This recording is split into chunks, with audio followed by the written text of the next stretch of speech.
के प्रतीक माने जाने वाले अयोध्या को आप कितना जानते हैं? राम मंदिर को लेकर चर्चाएं बहुत हो रही है, लेकिन जानकारी अभी भी अधूरी है।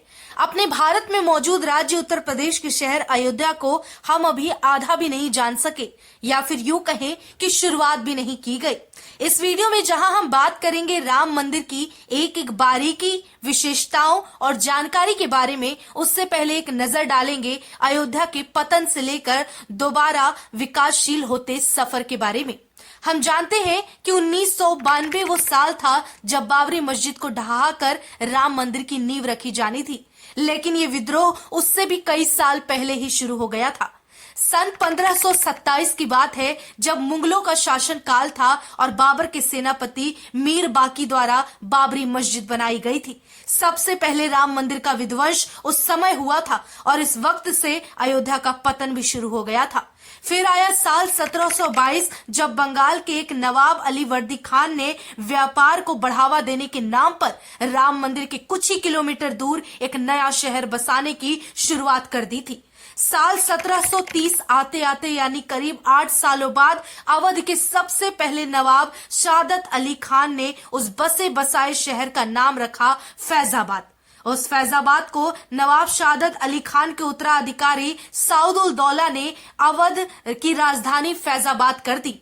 साल 1775 में चौथे नवाब असफ उल दौला ने अवध की राजधानी फैजाबाद से हटाकर लखनऊ को कर दी। ना जाने कितने दशकों तक भगवान राम यूं ही टूटे फूटे तंबू में मंदिर के इंतजार में रहे।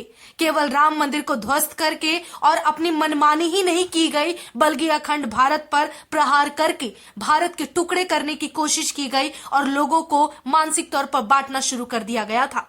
फिर आया साल 1992 और तारीख थी 6 दिसंबर, जिस दिन विश्व हिंदू परिषद और भारतीय जनता पार्टी ने हजारों लोगों को साथ मिलाकर एक रैली की और उस भीड़ ने बाबरी मस्जिद को तोड़कर गिरा दिया।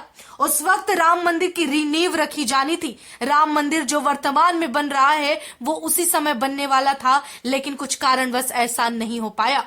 अयोध्या का पतन यही नहीं रुका, बल्कि प्राकृतिक तौर पर भी अयोध्या ने कई बार कई कुछ का सामना किया है।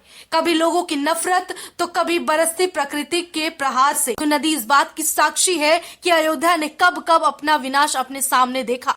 राम मंदिर ही नहीं, बल्कि राम मंदिर से कुछ किलोमीटर दूर हनुमानगढ़ी में मौजूद बजरंगबली के मंदिर को भी कई बार विध्वंस का सामना करना पड़ा, क्योंकि ये मान्यता थी कि अयोध्या के राजा के महल तक कोई भी संदेश के पहुंचने से पहले या फिर आक्रमणकारी हनुमानगढ़ी पर हमला करते थे और वहां से खबर अयोध्या तक पहुंचती थी। इसीलिए विध्वंसकारियों ने और आक्रमणकारियों ने राम मंदिर के अलावा हनुमानगढ़ी पर भी कई बार प्रहार किया है। जिस राम मंदिर की बात हम कर रहे हैं या जिसे बनते हुए आप अपनी नजरों के सामने देख रहे हैं, वो केवल एक मंदिर नहीं बल्कि विकास का स्रोत है।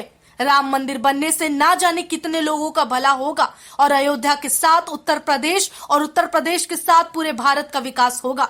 यहाँ तक कि पर्यटन के नजरिए से भी अयोध्या एक आकर्षण का केंद्र बनी रहेगी। अयोध्या में बन रहे राम मंदिर का कुल बजट 1800 करोड़ है और एकता और बुराई पर अच्छाई की जीत के इस प्रतीक वाले मंदिर का जीवन करीब 1000 साल रहेगा। राम मंदिर को बनाने के लिए राजस्थान के मकराना पत्थर का इस्तेमाल किया जा रहा है। राम मंदिर के अंदर या बाहर नजर आ रहे नक्काशियों को विशेष करके खजुराहो के मंदिर के आकार पर उकेरा गया है। राम मंदिर का पूरा परिसर लगभग 156 एकड़ या फिर 251 बीघा में फैला हुआ है।